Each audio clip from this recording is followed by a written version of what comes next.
I'm Kusma. Welcome to Max Logicals. ఈ రోజు నేను చెప్పబోయే టాపిక్ ఏంటి అంటే ప్రాఫిట్ అండ్ లాస్. ఏవైతే రీసెంట్ ఎగ్జామినేషన్స్ లో క్వశ్చన్స్ లో వచ్చాయో 2023 అండ్ 2024 కి సంబంధించిన కొన్ని క్వశ్చన్స్ అయితే ఈ రోజు మనం డిస్కస్ చేయబోతున్నాం. ఎవరైతే students SSC, banking, SI, constables and other examinations prepare అవుతున్నారో వాళ్ళకు ఉపయోగపడేలాగా ఈ రోజు నేను ఈ వీడియోలో డిస్కస్ చేయబోతున్నాను. ఫస్ట్ క్వశ్చన్ ఏంటి అంటే an old HP computer printer was bought for 4,800 and 500 was spent on its repair.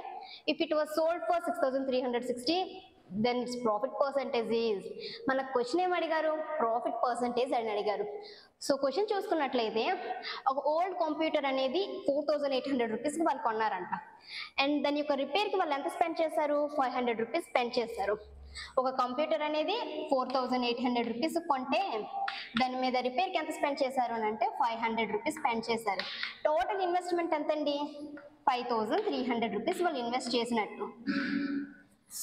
If it was sold for 6,360, so వాళ్ళు దాన్ని ఎంత కమ్మారు? 6,360 రూపీస్ కమ్మారు. 6,360 రూపీస్ కమ్మితే మనకి ఏం అడుగుతున్నారు? ప్రాఫిట్ పర్సంటేజ్ అడుగుతున్నారు. This is cost price and this is selling price. The difference between cost price and selling price is the profit కదండి. So మనం ఏం చేయాలి? 6,360 మైనస్ 5,300 చేస్తే మనకి ప్రాఫిట్ రూపీస్లో వస్తుంది. సో దీన్ని మనం మైనస్ చేసుకుంటే మనకి ఎంత వస్తుంది? 1060 వస్తుంది. బట్ మనకి ప్రాఫిట్ పర్సంటేజెస్లో అడిగారు, రూపీస్లో అడగలేదు. సో ప్రాఫిట్ పర్సంటేజెస్లో అడిగారు కాబట్టి 1060 రూపీస్ మనకి ఎంత ఇన్వెస్ట్మెంట్ చేస్తే వచ్చింది? 5,300 రూపీస్ ఇన్వెస్ట్మెంట్ చేస్తేనే కదండి వచ్చింది. సో మనకి పర్సంటేజ్లో అడిగారు కాబట్టి ఇంటూ 100. సో 2 zeros కి క్యాన్సిల్ అయిపోతే 53 అనేది 1060 టేబుల్ ఎన్ని టైమ్స్ పోతుంది అని అంటే 20 టైమ్స్ పోతుంది. సో 20 అని అంటే ఏంటి? 0.2%. సో మనకు ఆప్షన్స్ లో 0.2% ఉందా లేదా? So fourth one option D is the correct answer. So first question అర్థమైంది కదండి. సెకండ్ క్వశ్చన్కి వెళ్తే Siraj earns a profit of 32% on selling price. Find the approximate actual profit percentage. ఈ క్వశ్చన్ మనం చూసుకున్నట్లయితే మనకి ఎస్ఎస్సి జీడీ 2024లో ఈ క్వశ్చన్ అయితే అడగడం జరిగింది. మనల్ని ఏం కనుక్కోమంటున్నారు? యాక్చువల్ ప్రాఫిట్ పర్సంటేజ్ కనుక్కోమంటున్నారు. వాళ్ళు ఏమి ఇచ్చారు? సెల్లింగ్ ప్రైస్ మీద వాళ్ళకి 32% ప్రాఫిట్ వచ్చిందంట. సెల్లింగ్ ప్రైస్ మీద మనల్ని ఏం అడుగుతున్నారు? యాక్చువల్ ప్రాఫిట్ పర్సంటేజ్ 32% కదండి వాళ్ళకి సెల్లింగ్ ప్రైస్ మీద వచ్చింది. మనం ఈ 32%ని ఫ్రాక్షన్స్ లో రాసుకున్నట్లయితే 32/100. మనం ఇది చూసుకున్నట్లయితే 4 టేబుల్లో ఎలా కట్ అవుతుంది? 8 సార్ 25 సార్. సో 32%ని ఫ్రాక్షన్స్ లో ఎలా రాసుకోవచ్చు? 8/25 అని రాసుకోవచ్చు. 8/25 అని రాసుకున్నాక మనకేంటి? 32% అనేది సెల్లింగ్ ప్రైస్ కదండి. సో 25% అనేది సెల్లింగ్ ప్రైస్. సో 8 అనేది ప్రాఫిట్. మనకి సెల్లింగ్ ప్రైస్ మైనస్ ప్రాఫిట్ మనకి కాస్ట్ ప్రైస్ వస్తుంది. ఎప్పుడైనా సరే మనం క్యాలిక్యులేషన్ అనేది కాస్ట్ ప్రైస్ కి కట్టాలి తప్ప సెల్లింగ్ ప్రైస్ కి ఎప్పుడు కట్టకూడదు. ఓకేనా? మనం ఇప్పుడు కాస్ట్ ప్రైస్ కి ప్రాఫిట్ కనుక్కోవాలి, సెల్లింగ్ ప్రైస్ కి కాదండి. So selling price minus profit చేస్తే 25 మైనస్ 8 అంటే మనకి 17 అనేది cost price. So percentage equals to profit by cost price. Percentage equals to profit by cost price. Profit ఎంత అండి? మనకి 8 కదా. మనకి ఇక్కడ కాస్ట్ ప్రైస్ ఎంత వచ్చింది? 17 వచ్చింది. 8/17 వచ్చింది. ఇప్పుడు మనకి పర్సంటేజ్లో కావాలి కాబట్టి ఇంటూ 100. 800/17. ఇక్కడ 16 అనుకోండి, మనకి ఎలాగవుతుంది? 1/2 ఇంటూ 100 అంటే 50% వస్తుంది అని తెలుసుకో. ఎందుకంటే 800/17 అంటే చాలా లెంత్గా వెళ్ళిపోతుంది, ఎక్కువసేపు మనం ఆలోచించాలి. సో మనం దీన్ని 16 అని తీసుకుంటే 8/16 అవుతుంది కాబట్టి 1/2 ఇంటూ 100 అంటే మనకి 50% వస్తుంది. సో మనకి ఆప్షన్స్ లో 50% కన్నా తక్కువగా దగ్గరగా ఏది ఉందో చూసుకోవాలి. 51 దాటిపోయింది. సో ఇది అవ్వదు. 45 ఇది చాలా దూరంగా ఉంది. సో ఇది కూడా అవ్వదు. అయితే మనకి 47% అయినా అవ్వాలి, 49% అయినా అవ్వాలి.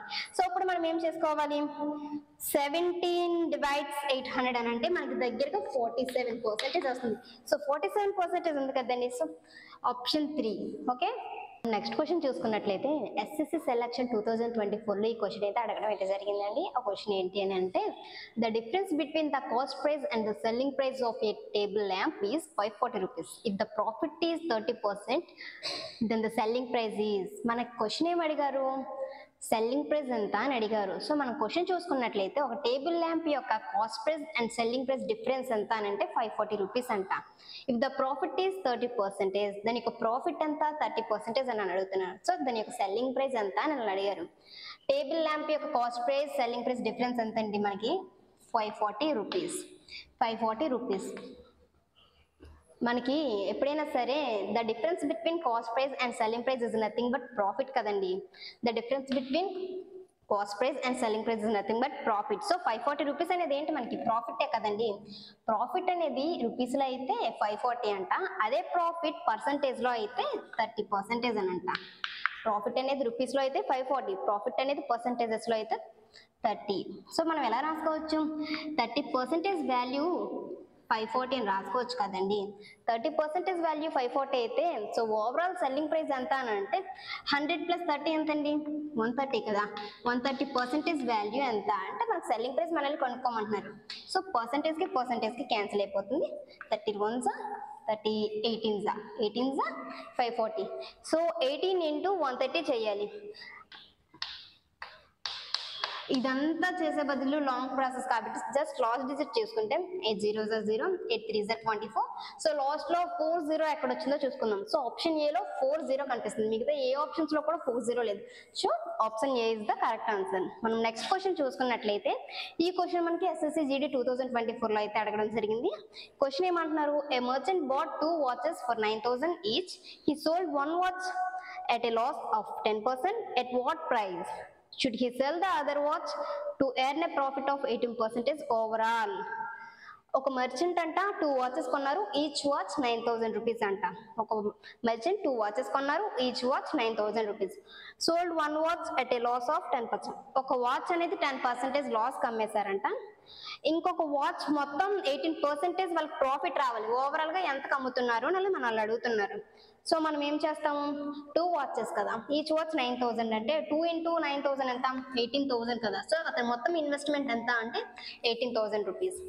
ఒక వాచ్ ఎంత 10% లాస్ కమ్మేశారు అంటే చూడండి 9,000 of 10% అని అంటే మనకి ఎంత వస్తుంది 900 కదండి.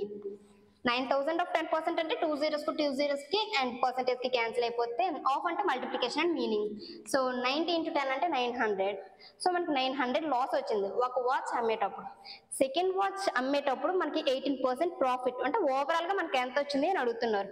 సో టోటల్ ఇన్వెస్ట్మెంట్ ఎంత 18,000 కదా. సో 18,000 ఆఫ్ 18% మనం చేయాలి. 18,000 ఆఫ్ 18%, 2 zeros కి పర్సంటేజ్ కి క్యాన్సిల్, ఆఫ్ మీన్స్ మల్టిప్లికేషన్. 18 × 18 ఎంత మనకి 324 అంటే 18² 324 కదండి. అండ్ 0 ఉంది కాబట్టి 0 పెట్టుకున్నాం. 3240 వచ్చింది. మనకి ఇంకా లాస్ ఎంత 900. సో ఈ 900 కూడా మనం దీనికి యాడ్ చేసేసుకోవాలి. సో 900 యాడ్ చేసుకుంటే మనకి ఎంత వస్తుంది అని అంటే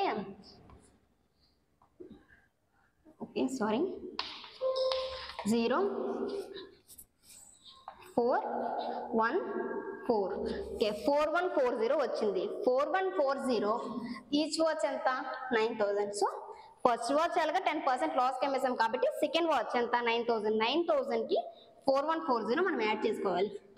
9,000 కి 4140 యాడ్ చేసుకోవాలి. మనకి యాడ్ చేసుకుంటే ఎంత వస్తుంది 13,140 వస్తుంది. 13,140 మనకు ఆప్షన్స్ లో ఉందో చూసుకోవాలి. 13,140 option 3. So option 3 is the correct answer. ఈ వీడియోలో ఈ బిట్స్ చూసాం కదండి. నెక్స్ట్ పార్ట్ లో ఇంకొన్ని బిట్స్ చూసుకుందాం. Thank you for watching this video. Please do like, share and subscribe.